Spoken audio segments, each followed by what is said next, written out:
नमस्कार साथियों, मैं अनूप कुमार पांडे, शिक्षा संकाय, केंद्रीय संस्कृत विश्वविद्यालय। हम ये बीएड, एमएड और सीटेट आदि प्रतियोगी परीक्षाओं में जो आकलन और मूल्यांकन से संबंधित प्रश्न आ रहे हैं और बीएड का जो पाठ्यक्रम है, इसके अनुरूप आकलन वाले पाठ्यक्रम के विषय में हम विगत 7 कक्षाओं से चर्चा कर रहे हैं। आज के 8वें व्याख्यान में मैं आप सभी का स्वागत करता हूं। आज हम सतत और विस्तृत मूल्यांकन के संदर्भ में चर्चा करेंगे। अंग्रेजी में कंटिन्यूअस एंड कॉम्प्रिहेंसिव इवैल्यूएशन शब्द इसके लिए उपयोग में लाया जाता है। साथियों, आपने सुना होगा, पढ़ा होगा और बहुत जगहों पर उपयोग भी किया होगा कि शिक्षा एक आजीवन चलने वाली प्रक्रिया है। अर्थात जन्म से लेकर मृत्यु पर्यंत मानव प्रत्येक अवस्थिति में, प्रत्येक दशा में शिक्षा के किसी न किसी संदर्भ से जुड़ा रहता है। शिक्षा के चाहे औपचारिक संदर्भ से जुड़ा हो, अनौपचारिक संदर्भ से जुड़ा हो या निरौपचारिक संदर्भ से जुड़ा हो। तो जब शिक्षा अनवरत चल रही है तो मूल्यांकन क्यों केवल वर्षांत में होता है? अगर हम औपचारिक शिक्षा के संदर्भ में ही चर्चा करते हैं, औपचारिक शिक्षा जो कक्ष में निर्धारित पाठ्यक्रम के अनुरूप, निर्धारित विषय वस्तु के अनुरूप, निर्धारित अध्यापक के द्वारा निर्धारित छात्र को दिया जाता है, वो शिक्षा दी जाने वाली यह शिक्षा औपचारिक शिक्षा है। तो इस औपचारिक शिक्षा में जब शिक्षण और अधिगम ये दोनों चीजें अनवरत रूप से प्रतिनित्य चल रही हैं, तो इनका जो इवैल्यूएशन है, जो मूल्यांकन है, वो फिर लास्ट में क्यों किया जाता है, वह अंत में क्यों किया जाता है? जब शिक्षण अधिगम रोज हो रहा है, रोज छात्र सीख रहा है, रोज अध्यापक सिखा रहा है, तो फिर उसका मूल्यांकन हम सिर्फ अंत में क्यों कर रहे हैं? पहला प्रश्न। दूसरा, मूल्यांकन करने के लिए आपने सुना होगा, देखा होगा, स्वयं आप इसके हिस्सा रहे होंगे कि अंत में कुछ प्रश्न पत्र हमारे समक्ष रख दिए जाते हैं। उन प्रश्न पत्रों में कुछ प्रश्न लिखे हैं जिनका हमें उत्तर देना होता है। मूल्यांकन की यही प्रथा भारत के लगभग सभी शिक्षा बोर्डों में, सभी विश्वविद्यालयों में, सभी महाविद्यालयों में या प्राथमिक स्तर तक में प्रचलित है। हाँ, इसी का स्वरूप जब परिवर्तित होता है तो यह मौखिक परीक्षा, वाक परीक्षा, इंटरव्यू, साक्षात्कार या फिर अन्य किसी क्रियात्मक पक्ष से जोड़े जाने के बाद भी प्रश्न रूप में हमारे समक्ष अवश्य ही उपस्थित होता है। तो अर्थात जब हमारी जो सीखने की प्रक्रिया है, ये क्रिएटिविटी बेस्ड है। यहाँ हम थ्योरी, सिद्धांत और प्रैक्टिकल दोनों चीजों को पढ़ रहे हैं, समझ रहे हैं, जबकि हमारा इवैल्यूएशन जो हो रहा है, मूल्यांकन जो हो रहा है, वह सिर्फ थ्योरिकल हो रहा है। कुछ प्रश्नों का उत्तर देने मात्र से ही जो हमें अंक या ग्रेड प्राप्त कर रहे हैं, उसी से हमारे अधिगम उपलब्धि, हमारे जो लर्निंग का अचीवमेंट है, उसका मूल्यांकन किया जा रहा है, उसको इवेल्युएट किया जा रहा है, उसको मूल्यांकन किया जा रहा है। तो क्या यह सही है? इन दो मुख्य बिंदुओं के आधार पर, एक तो क्या पहला बिंदु हुआ, शिक्षण जब रोज हो रहा है, अधिगम भी रोज हो रहा है, तो मूल्यांकन सिर्फ अंत में क्यों हो रहा है? और दूसरा, जब सीखने के लिए अलग अलग संदर्भ हैं, शिक्षा के अलग अलग स्वरूप हैं, तो मूल्यांकन सिर्फ प्रश्नोत्तर के माध्यम से ही क्यों हो रहा है? इन दो मुख्य बिंदुओं के आधार पर शिक्षा शास्त्रियों ने कई अपना अभिमत दिया।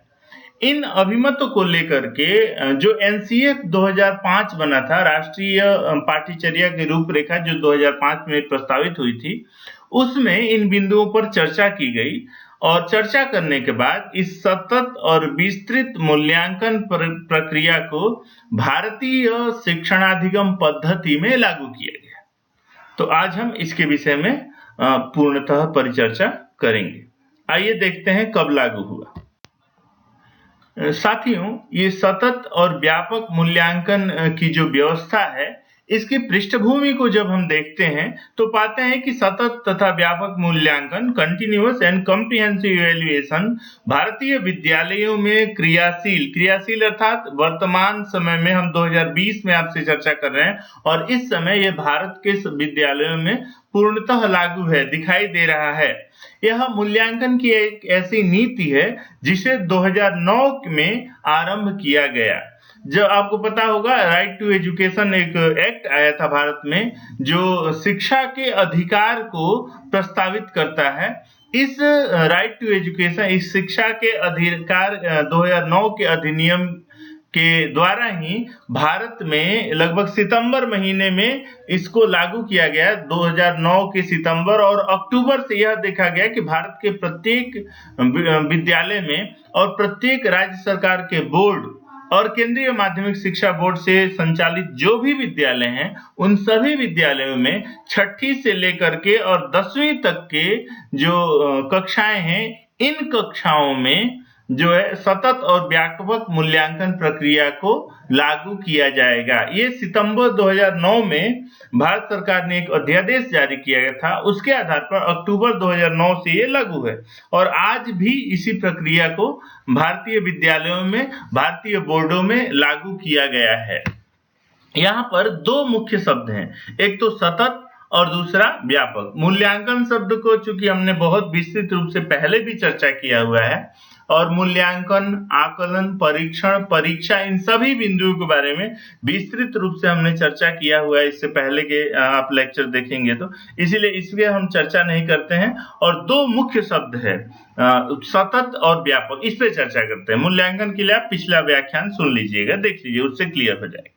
यहाँ पर सतत शब्द का जो अर्थ है वो अधिगम की कमियों का नियमित रूप से परीक्षण करना। पहला सतत का क्या तात्पर्य है? जो भी अधिगम छात्र कर रहे हैं, छात्र जो लर्न कर रहे हैं, छात्र जो सीख रहे हैं, उनके सीखने की प्रक्रिया में कहाँ-कहाँ कमी रह जा रही है, उन कमियों का दैनिक रूप से, नियमित रूप से परीक्षण करना। दूसरा, परीक्षण के बाद उसका विश्लेषण करना। विश्लेषण अर्थात छात्र यह गलती क्यों कर रहे हैं, कारण क्या है कि वो इस तरह के समस्याओं का सामना कर रहे हैं, और फिर सुधारात्मक उपायों को लागू करना। जब वो तत्काल में देखेगा समस्या को विश्लेषित करेगा जिसके कारण से छात्रों की अधिगम सुचारू नहीं हो पा रहा है या व्यवस्थित रूप से नहीं हो पा रहा है, तो फिर तुरंत ही कुछ सुधारात्मक जो उपाय हैं उन उपायों को लागू करना भी इसका उद्देश्य है। और तीसरा, अध्यापकों और विद्यार्थियों को उनका स्वयं का मूल्यांकन करने के लिए प्रेरित करना। साथियों, आपको पता होगा कि अब हमारा सेल्फ इवैल्यूएशन और पीयर ग्रुप इवैल्यूएशन, ये दो इवैल्यूएशन के मोड, मेथड जो है स्कूल में प्रचलित है। सेल्फ इवैल्यूएशन का तात्पर्य है आत्म मूल्यांकन, स्वयं का मूल्यांकन करना। अभी जो नई शिक्षा नीति 2020 में जिसका दस्तावेज एक तैयार हुआ है और ये लागू होगा, इसमें भी व्यवस्थित रूप से इसका रखा गया है कि बच्चा स्वयं का भी मूल्यांकन करे। और दूसरा, पीयर ग्रुप का इवैल्यूएशन, जो हमारे साथी हैं उन साथियों का भी मूल्यांकन करके उनको अंक देने की व्यवस्था की गई है। तो सतत का क्या अर्थ है? अधिगम में नियमित रूप से जो भी अधिगम हो रहा है उन अधिगम की कमियों का नियमित रूप से परीक्षण करना, उनका विश्लेषण करना, सुधारात्मक उपायों को लागू करना और अध्यापकों एवं विद्यार्थियों को स्वयं का मूल्यांकन करने के लिए प्रेरित करना। बच्चे भी अपने आप को देखें कि कौन सी हमारी समस्या है, क्यों हमारे साथ इस तरह की समस्या हो रही है, या हम किस क्षेत्र में नए कर सकते हैं। दूसरा, अध्यापकों को भी स्वयं का, ये जो सतत व्यापक मूल्यांकन, इससे अध्यापक भी अपनी कमियों को या नवीन कुछ करना चाह रहा है, नवाचार का उपयोग करना चाह रहा है, उसके लिए भी यहाँ पर एक प्लेटफॉर्म अवेलेबल कराया जाए, एक जो है एक उनको सोपान यहाँ पर उपलब्ध कराया जाता है। इसीलिए सतत का क्या अर्थ है? नियमित रूप से परीक्षण, विश्लेषण, सुधारात्मक उपाय लागू करना और दोनों को आत्म मूल्यांकन के लिए प्रेरित करना। दूसरा शब्द है यहाँ पर व्यापक। व्यापक का क्या अर्थ है? व्यापक का तात्पर्य है शैक्षिक और सह शैक्षिक, इन दोनों ही क्षेत्रों में विद्यार्थियों के विकास को बताना, समझाना। इन दोनों ही विकास को इंगित करता है व्यापक शब्द। साथियों, प्रायः हमने देखा है कि छात्रों के सैद्धांतिक ज्ञान या जो पाठ्य वस्तु है उसके ज्ञान तक तो हमारा ध्यान जाता है, साथ में जो सहशैक्षिक गतिविधियां हैं, जो स्किल बेस्ड वर्क है उनका, उनमें कौन सा नया स्किल वो सीख रहे हैं या उनमें पहले से निहित है, उन बिंदुओं पर ध्यान नहीं दिया जाता है। जबकि व्यापक मूल्यांकन क्या कहता है, आप पाठ्य पुस्तक से संबंधित मूल्यांकन के साथ साथ उन छात्रों में विशेष रूप से उनमें जो विद्यमान गुण हैं, उन गुणों को भी पहचानिए, समझिए और उनको भी प्रवर्धित करने का प्रयास करना चाहिए। अध्यापक को भी, अभिभावक को भी और स्वयं छात्र को भी उन गुणों को उपस्थापित करने का प्रयास करना चाहिए। तो व्यापक से क्या तात्पर्य है, शैक्षिक और सहशैक्षिक, अर्थात एजुकेशनल और को एजुकेशनल जो सहशैक्षिक गतिविधियां हैं, उन दोनों ही क्षेत्रों में मूल्यांकन किया जाना चाहिए। सतत मतलब नियमित करना चाहिए और उसका परीक्षण करना चाहिए, नियमित रूप से विश्लेषण करना चाहिए, सुधारों को लागू करना चाहिए और व्यापक अर्थात शैक्षिक क्षेत्र में भी करना चाहिए और सहशैक्षिक क्षेत्र में भी करना चाहिए। इस प्रकार सतत और व्यापक, इसका आप अर्थ स्पष्ट कर लिए, कब से लागू हुआ यह जान लिए, क्यों लागू हुआ वह हम पहले चर्चा किए, वह जान लिए। आइए इसमें होता क्या है या किन मुख्य बिंदुओं का मूल्यांकन होता है उसको देखते हैं। साथियों, सतत और व्यापक मूल्यांकन के अंतर्गत प्रमुखतः 4 प्रकार के मूल्यांकन आते हैं। पहले हमने चर्चा किया है कि यह प्रतिनित्य होने वाला मूल्यांकन है और दूसरा शैक्षिक और सहशैक्षिक दोनों ही क्षेत्रों में होने वाला मूल्यांकन। फिर भी इसमें मूल्यांकन के किन सोपानों का पालन किया जाता है वो मुख्यतः 4 प्रकार के। पहला क्या है, पहला है अधिगम पूर्व मूल्यांकन। अधिगम पूर्व मूल्यांकन से तात्पर्य है छात्र जिस कक्षा में या जिस पाठ्यक्रम विशेष में प्रवेश लेना चाह रहा है, उस पाठ्यक्रम विशेष में उस प्रवेश लेने योग्य है या नहीं, इसका यही पूर्व परीक्षा आप इसको कह सकते हैं। अर्थात सभी छात्रों की अपनी अपनी अभिवृत्ति होती है, अपनी अपनी अभिरुचि होती है, तो उनका जो एप्टीट्यूड उस एरिया में है कि नहीं, उस एरिया को एक्वायर कर सकते हैं या नहीं। एक्वायर अगर कर लिया तो फिर उसको वो विश्लेषित कर सकते हैं, उस एरिया का यदि वो उसने प्राप्त कर लिया तो उसको विश्लेषित संश्लेषित कर सकता है कि नहीं, समझ सकता है कि नहीं, अर्थात उस क्षेत्र में जाने योग्य है या नहीं। इससे संबंधित जो मूल्यांकन होता है उसको अधिगम पूर्व मूल्यांकन या प्रवेश पूर्व मूल्यांकन हम कहते हैं। दूसरा जो मूल्यांकन आता है उसको बोलते हैं संरचनात्मक मूल्यांकन।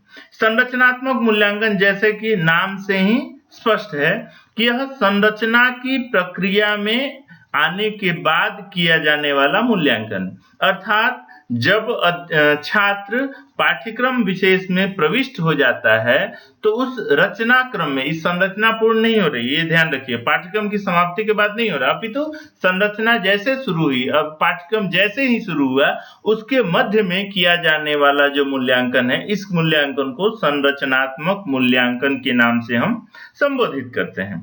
यहाँ पर इसका उद्देश्य दरअसल विद्यार्थी और अध्यापक इन दोनों के ही अधिगम की सफलता, असफलता, कमियों और उनके जो उपाय हैं कमियों को दूर करने के, उन समस्त की प्रतिपुष्टि संरचनात्मक मूल्यांकन के माध्यम से दी जाती है। अर्थात न केवल छात्र के अधिगम में कमी को बताया जाता है, अपितु अध्यापक को भी अपने प्रस्तुतिकरण की शैली, विषय परिवर्तन की स्थिति या फिर कक्षा में भाषा स्तर की स्थिति, इन सभी बिंदुओं पर भी विचार करने का यहाँ मौका मिलता है अध्यापक को भी। किसमें? संरचनात्मक मूल्यांकन में। तीसरा जो है वह नैदानिक मूल्यांकन है। नैदानिक, निदान का अर्थ होता है कारण को जानना, नाम से ही स्पष्ट है। तो अगर विशेष रूप से किसी बच्चे को कोई समस्या आ रही है, भारत एक बहुभाषी देश है, तो उदाहरण के लिए हम इसको ले रहे हैं, बहुभाषी देश होने के नाते हमारी मातृभाषा अलग है, राजकीय भाषा अलग है, अन्य कोई शास्त्रीय भाषा भी हम पढ़ लिए वह भाषा अलग है, समाज के द्वारा अलग अलग भाषाओं का अलग अलग क्षेत्रों में उपयोग होता है। ऐसी परिस्थिति में कई बार क्या होता है, छात्र भाषा को समझ तो लेते हैं लेकिन अभिव्यक्ति नहीं कर पाते हैं। यानी जो उसने कहा उसको समझ लिया, लेकिन समझने के बाद उसी भाषा में अपने विचारों को प्रकट करने में छात्र कठिनाई का अनुभव करता है। तो क्या ऐसे कारण हैं, क्यों उसकी समस्या है? इन समस्याओं के अध्ययन के लिए जो मूल्यांकन होता है, अर्थात ये विशेष मूल्यांकन है, विविध जो मूल समस्याएं होती हैं उन समस्याओं के समाधान के लिए होता है नैदानिक मूल्यांकन। और फिर अंतिम और चौथा है योगात्मक मूल्यांकन। आप चूंकि हम कल ही के कक्षा में इसमें समेटिव और दूसरा फॉर्मेटिव असेसमेंट के विषय में चर्चा किए थे, निर्माणात्मक और योगात्मक मूल्यांकन के, तो आप उसमें समझ पाए होंगे। योगात्मक का क्या अर्थ है? वर्षांत पाठ्यक्रम के समाप्ति के बाद जो मूल्यांकन किया जाता है अधिगम उपलब्धि के जानने के लिए, उस मूल्यांकन को योगात्मक मूल्यांकन शब्द से संबंधित किया जाए। तो ये मुख्यतः 4 प्रकार के मूल्यांकन सतत और व्यापक मूल्यांकन प्रक्रिया के अंतर्गत समाहित होते हैं। इससे स्पष्ट हो गया कि क्यों व्यापक है और क्यों सतत है। देखिए, प्रवेश के पूर्व से लेकर के और पाठ्यक्रम समाप्ति के अंत तक यह मूल्यांकन चल रहा है। हाँ, इनके प्रकृति के आधार पर हम इसको 4 भागों में बांट रहे हैं। ऐसा नहीं है कि चारों अलग-अलग मूल्यांकन, ये चारों मूल्यांकन के 4 स्वरूप हैं और समयांतराल के आधार पर, प्रकृति के आधार पर इनको 4 नामों से हम संबोधित कर रहे हैं। साथियों, अब एक प्रश्न उठता है कि सतत और व्यापक जो मूल्यांकन है, इस मूल्यांकन के लक्ष्य क्या है? क्यों यही मूल्यांकन प्रक्रिया भारत के विद्यालयों में शिक्षा के अधिकार अधिनियम को अधिनियमित करने के बाद, लागू करने के बाद इसको प्रचलन में लाया गया? क्यों? तो इस प्रश्न के लिए कुछ इसके लक्ष्य हैं। जैसे बच्चों के तनाव को यह कम करता है। आपने देखा पहले जो परीक्षा होती थी, बच्चा जो है जुलाई से लेकर के और फरवरी मार्च तक अध्ययन करता था और अंत में जो उसने जुलाई में पढ़ा, जो उसने अगस्त में पढ़ा, जो नवंबर दिसंबर में पढ़ा, जो जनवरी फरवरी में पढ़ा, ये सभी विषय हमेशा एक तरह से ही मस्तिष्क में नहीं होते हैं। और ऐसी परिस्थिति में परीक्षा के समय में बच्चे जब आते थे तो उनके ऊपर एक बेवजह का तनाव हो जाता था, दबाव हो जाता था कि बच्चे अब उन सभी प्रश्नों के उत्तर हूबहू लिखें, तभी उनको अंक प्राप्त होगा, अगर नहीं लिखते हैं तो समस्यास्पद होगी। तो ऐसी समस्या का समाधान करने में सतत और व्यापक मूल्यांकन जो है वो बहुत बड़ा सहयोगी है। इसलिए यह बच्चों के तनाव को कम करता है। इसका उद्देश्य क्या, इसका लक्ष्य है बच्चों के तनाव को कम करना। दूसरा, मूल्यांकन को व्यापक और नियमित बनाना। मित्रों, एक आचार्य विनोबा भावे का पाठ हमने पढ़ा था, संभवतः 7वीं 8वीं कक्षा में थी, हनुमान कूद। हनुमान कूद का तात्पर्य है एक आप समझिए एक ऐसा विद्यार्थी जो 6ठी कक्षा से लेकर और एमए तक की कक्षा तक, वह आज के दौर में पीएचडी तक ही मान लीजिए, वो छात्रावास में रह करके जीवन व्यतीत कर रहा है। कक्षा में जा रहा है, पाठ्यवस्तु को पढ़ रहा है, परीक्षा लिख रहा है, प्रथम श्रेणी उत्तीर्ण कर रहा है, योग्यता परीक्षा उत्तीर्ण कर लिया, पीएचडी की उपाधि भी पा लिया। लेकिन क्या समाज के साथ वो जुड़ पाया है? सामाजिक कार्य व्यवहार को वो समझ पाया है? सामाजिक दायित्वों को समझ पाया है? ऐसे बच्चे जब समाज में जाते हैं, आगे चल के जब पारिवारिक जिम्मेवारी उनके ऊपर आती है, तब वो बच्चे बहुत झुंझलाहट का अनुभव करते हैं और उनको परिवार के साथ, समाज के साथ सामंजस्य स्थापित करने में तमाम तरह की समस्याओं का सामना करना पड़ता है। इसलिए शैक्षिक के साथ सहशैक्षिक गतिविधियों का भी मूल्यांकन किया जाना चाहिए और इन क्षेत्रों में भी छात्रों को प्रबोधित किया जाना चाहिए। छात्रों को इन क्षेत्रों का अनुभव लेने के योग्य बनाना चाहिए, अनुभव लेने के लिए प्रेरित करना चाहिए। इसीलिए सतत व्यापक मूल्यांकन जो है वो मूल्यांकन को व्यापक और नियमित बनाता है। प्रत्येक अंश में वो सीखे, देखें और शैक्षिक के साथ सहशैक्षिक सामाजिक जिम्मेवारियों को भी समझे।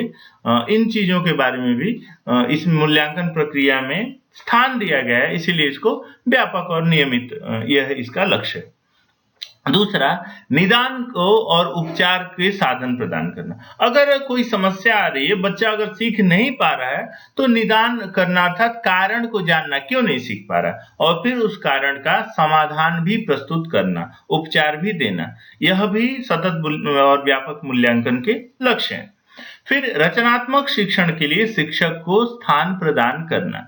यहाँ पर क्रिएटिविटी बेस्ड जो टीचिंग है, उसको अध्यापक लागू कर सकता है। छात्रों को तमाम तरह के परियोजना कार्य दे सकता है और उन परियोजना कार्यों को बड़े आसानी से, बड़े तल्लीनता से छात्र पूरा करते हैं और नए क्रिएटिविटी, नई संरचना को जन्म देने का सामर्थ्य छात्रों में आता है। तो शिक्षकों को इसके लिए एक स्टेज मिलता है और छात्रों के लिए एक्सपेरिमेंट करने के लिए एक स्पेस मिलता है। इसलिए यह व्यापक मूल्यांकन, सतत व्यापक मूल्यांकन का यह लक्ष्य है, सभी बच्चों को इतना स्पेस देना और शिक्षकों को इतनी स्वतंत्रता देना कि वो छात्रों को शैक्षिक के साथ साथ सहशैक्षिक गतिविधियों, रचनात्मक कार्यों के लिए अभिप्रेरित करें। फिर पांचवा जो इसका लक्ष्य है, बहुकौशल संपन्न शिक्षार्थियों का निर्माण करना। ऐसे शिक्षार्थी, ऐसे विद्यार्थी समाज के सामने हैं जिनमें अलग अलग तरह के स्किल्स हो, अलग अलग तरह के गुण हो। ऐसा नहीं है कि वो सिर्फ पढ़ाकू किताबों के तो जान लिया, लेकिन समाज के साथ वो तारतम्यता नहीं रख पा रहा है, समाज के साथ उसका संबंध स्थापित नहीं हो पा रहा है। कहीं ना कहीं समाज के साथ संबंध को स्थापित करने में वह अपने आप को कमजोर पा रहा है। तो इन तमाम समस्याओं के समाधान करने के लिए सतत मूल्यांकन और व्यापक मूल्यांकन का जो लक्ष्य है, वो यह भी है कि बहुकौशल संपन्न, विविध कौशलों से युक्त विद्यार्थियों का निर्माण करना। यह भी लक्ष्य है सतत और व्यापक मूल्यांकन का।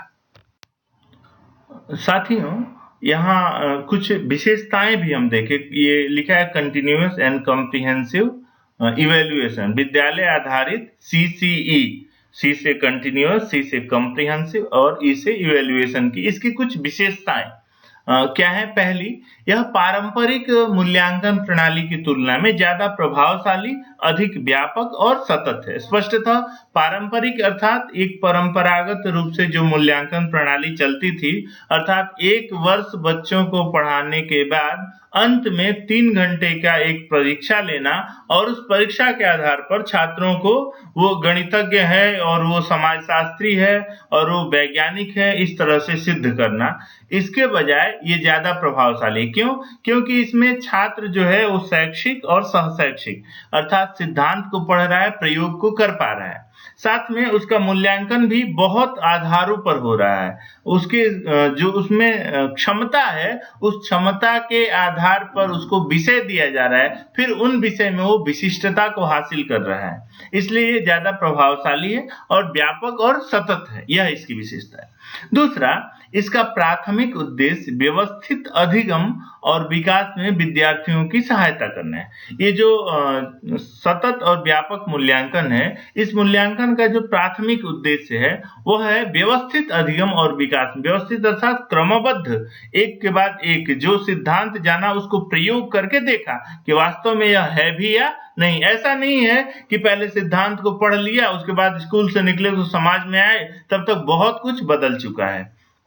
ऐसा नहीं। ये क्या करता है, पहले सिद्धांत को पढ़े, प्रयोग करिए, देखिए समाज के साथ उन व्यवहारों को आत्मसात करिए और फिर आप निर्णय कीजिए कि जो सिद्धांत था व्यवहार के साथ उनका संबंध है या नहीं। इसीलिए इसका प्राथमिक उद्देश्य क्या है, व्यवस्थित अधिगम और विकास में शिक्षार्थियों की सहायता प्रदान करना। तीसरा, यह भविष्य के जिम्मेदार नागरिकों के रूप में शिक्षार्थियों की आवश्यकताओं का ध्यान रखता है। समाज में छात्रों को निकल करके आना है और योग्य नागरिक के रूप में अपनी भूमिका निभानी है।